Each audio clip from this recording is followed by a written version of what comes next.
조금은 수그러들었다고 하지만 여전히 이 신종 코로나 바이러스로 인해서 사람들의 마음은 어선하고 많이 두렵습니다. 우리나라에서는 조금 이제 확산세가 수그러들었다고 하지만 계속해서 우리가 중보의 끈을 놓지 않고 어려움을 당하고 고통당하는 자들을 위하여 함께 기도하는 저와 여러분들이 되시기를 바랍니다.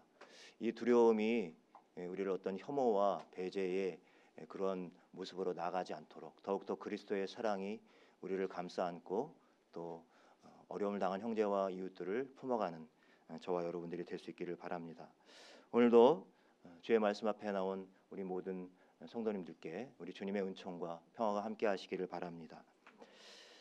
성경에서 하나님이 이 역사의 주관자이심을 가장 강력하게 드러내 보이신 사건을 우리가 손꼽으라고 한다면 신구약 통틀어서 우리는 출애굽의 사건을 들 수가 있을 것입니다. 오만한 애굽 제국의 압박 아래서 고통 가운데 신음하던 히브리 이스라엘 공동체 사람들에게 아무리 강력한 세상의 권세도 하나님의 권능, 하나님의 의로우신 힘 앞에서는 결국 굴복할 수밖에 없다는 사실을 이스라엘 공동체는 경험하게 됩니다. 특별히 바로의 군사들에서 쫓기는 바람에 그만 빠져 죽게 되었다고 생각했던 홍해가 눈앞에서 갈려지고 그리고 마른 땅을 밟아서 강을 건넜던 그러한 이스라엘 백성들, 이스라엘 공동체에게는 하나님은 말 그대로 인생과 역사의 주관자이셨습니다. 오늘 저와 여러분이 읽은 본문 15장 앞부분에 보면 이 출애굽과 홍해의 사건을 경험한 그러한 이스라엘 백성들의 감격과 그 은혜를 또 그 감사를 모세가 노래하고 있습니다. 그리고 그 누이 미리암이 여인들과 춤을 추며 이 모세의 노래에 화답하고 있는 내용이 나옵니다. 그야말로 엄청난 고비를 넘겼으니 이제 이스라엘 공동체에게는 더 이상 두려움이 없어 보였습니다. 아마도 홍해를 가르고 사상 최강의 군대인 애국 군대를 홍해 바다에 수장시켜버린 그 하나님이 자신들과 함께 하시기 때문에 또 이제 홍해를 건넜으니까 자신들은 안전지대에 들어섰다고 판단했을 것입니다. 그러나 안전지대라고 생각했던, 그래서 안심했던 이 광야에서 이스라엘 백성들이 만난 현실은 그들의 기대와는 달랐습니다. 오늘 본문은 이스라엘 백성들이 홍해를 건넌 다음에 그 감격과 찬송의 소리가 채 사라지기도 전에 그들 앞에 어려움이 닥쳐오게 됩니다. 홍해를 건넌 후에 이스라엘 백성들은 수르라는 광야로 들어가서 사흘 동안 길을 걷게 되는데요. 그 사흘 동안 마실 물을 찾지 못했다고 합니다. 여러분 어떤 목마름이나 갈증을 경험해 보셨습니까? 하루도 아니고요. 3일 동안 목마름, 그 갈증을 견디지 못하고 고통 가운데 있었다고 하는 것입니다. 한두 명도 아니고요. 장정만 한 60만 명 정도가 되는데 이것을 여인과 아이까지 추산해 보면 한 200만 명이나 되는 그러한 사람들이 마실 물이 없는 기가 막힌 상황입니다. 생각해 보면 참 아이러니합니다. 홍해를 건너기 전에는 물이 앞을 가로막을 정도로 굉장히 물이 많은 그런 상황이었죠. 그런데 홍해를 건너고 나서 보니 이제 물이 없어서 이 민족이 큰 위기 가운데 놓이게 되었습니다. 이런 것을 보면 참 우리의 인생사가, 우리의 삶의 자리가 참으로 알 수 없는 그런 모습이다라는 생각을 해보게 됩니다. 어제 좋았던 일이 꼭 오늘 좋으리라는 법이 없습니다. 또 어제 좋지 않았던 일이 꼭 오늘도 좋지 않으리라는 법도 없습니다. 사람이나 관계도 마찬가지이죠. 오늘 이스라엘 백성들이 도착한 곳은 마라라고 불리우는 곳이었습니다. 처음부터 마라라고 불린 것은 아니었겠죠. 후대에 아마 이스라엘 공동체의 그 신앙의 경험을 통해서 그 이름이 붙여진 것 같습니다. 바로 이 마라라는 곳에 도착했더니 그곳에 마침 그 기갈 중에 있었던, 갈증 가운데 있었던 그 이스라엘 백성들의 갈증을 해결해 줄 물이 그곳에 있었던 것입니다. 아마도 처음에는 백성들은 환호했을 것입니다. 이제 물을 먹을 수 있겠구나, 마실 수 있겠구나라고 기대했겠죠. 그런데 문제가 있었습니다. 그곳에 물이 써서 먹을 수 없었던 것입니다. 여러분, 오늘 지명이 마라라고 붙어져 있는데요. 이 마라는 바로 괴로움, 쓴 것이라고 하는 뜻을 갖고 있습니다. 이 마라라는 단어는 우리가 잘 아는 룻기에서도 나옵니다. 흉년을 맞아 온 가족이 모압으로 피했다가 남편과 두 아들을 잃고 며느리 하나 룻을 데리고 고국으로 돌아온 나옴이라는 여인이 자신의 너무나도 기구한 인생을 생각하면서 사람들에게 자신을 더 이상 나옴이라고 부르지 말고 마라라고 불러달라고 이렇게 말을 하죠.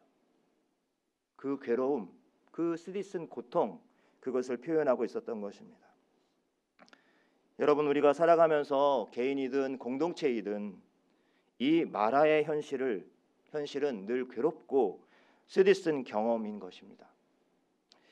가끔 어려운 상황 가운데서 우리에게 도움을 줄 수 있을 만한 것들을 애써 붙잡았는데 결과적으로 그것이 썩은 동아줄 같은 경우가 있습니다. 혹은 막다른 골목이라고도 표현할 수 있겠죠. 혹시 여러분 그런 상황이나 그런 경험을 해보신 적이 있으십니까?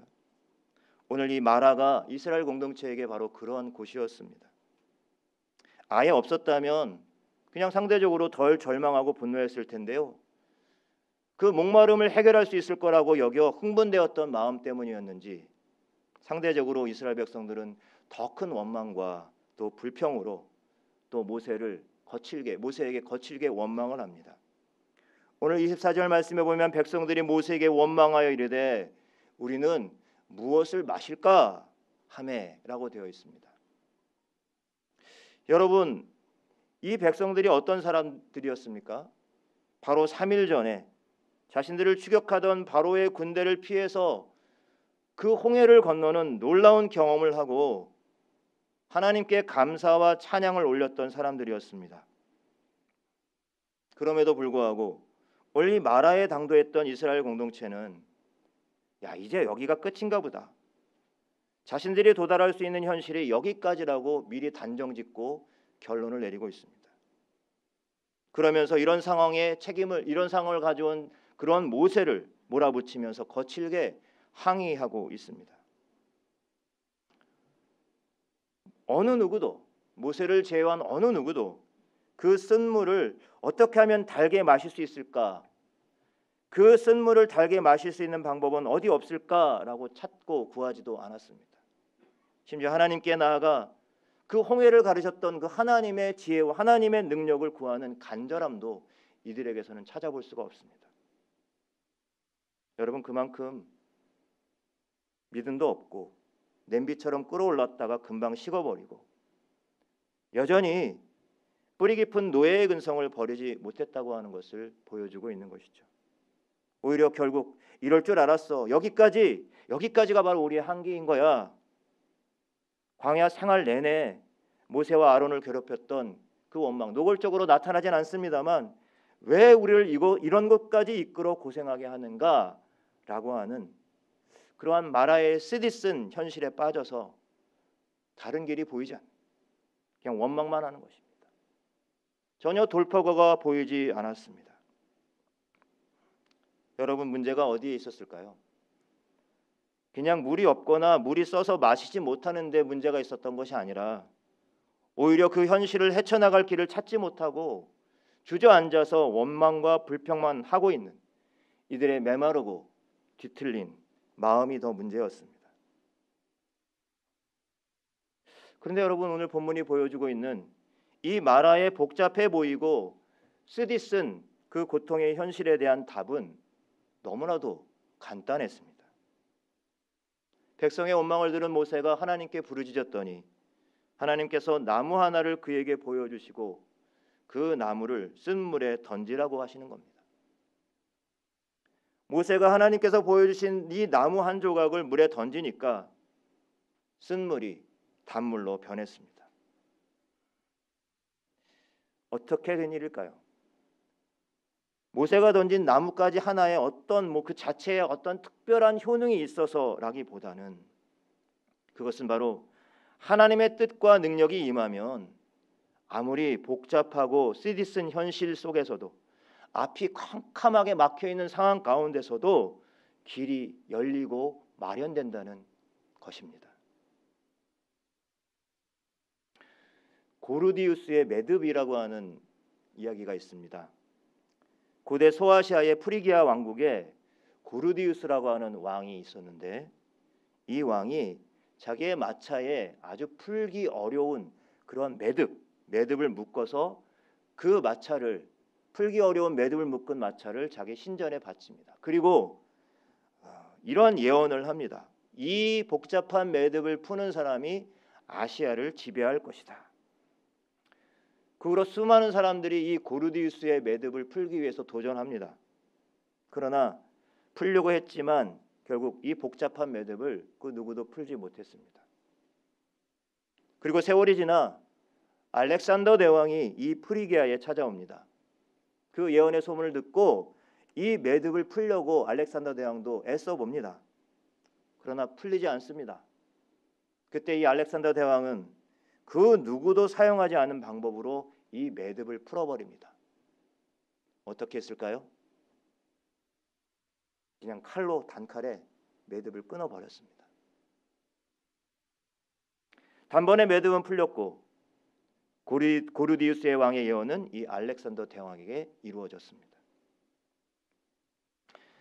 우리는 살아가면서 개인적으로 때로는 공동체적으로 마라와 같이 쓰디쓴 현실을 만나게 됩니다.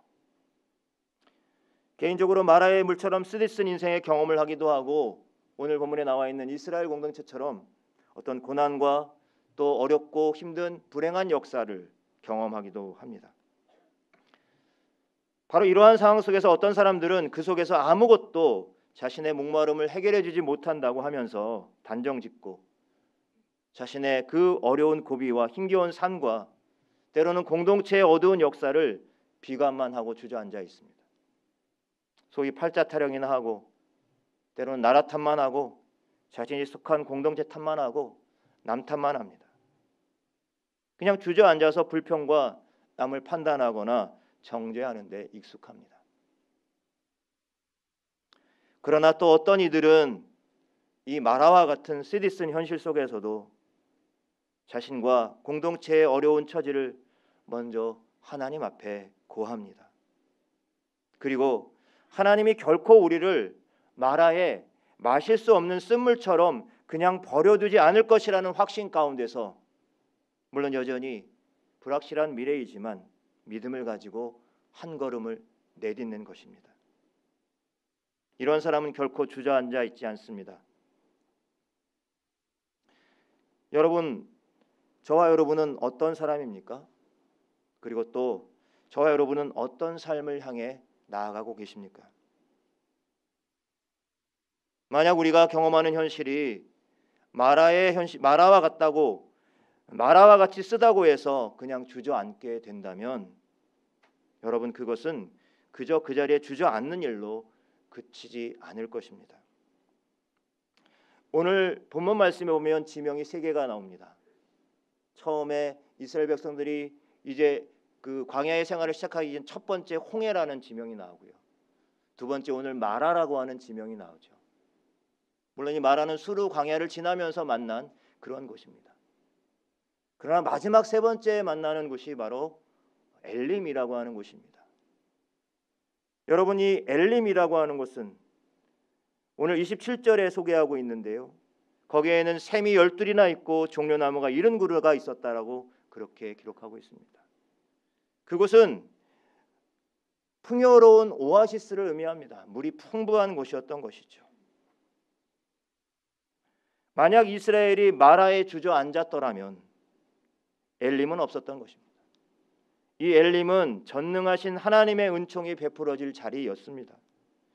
만약에 이스라엘이 이 마라에 주저앉았더라면 바로 그 코앞에서 이 하나님의 은총을 경험하지 못하게 되었을 것입니다. 이 풍성한 은혜가 준비되어 있는 자리로 향해 가는 그 여정 속에서 잠시 고난과 어려운 고비를 만났을 때 이것 봐라, 물이 쓰네 라고 분노하며 불평하고 저주하는 일에만 몰두하면 결국 엘림으로 가는 길에 필요한 힘을 얻지 못하는 불행한 사람이 될 수밖에 없었던 것입니다. 그렇기 때문에 이스라엘은 꼭 이 마라의 쓴 물을 단물로 바꾸어 마시고 엘림까지 가는 길목에서 지치지 않도록 해야만 했던 것이죠.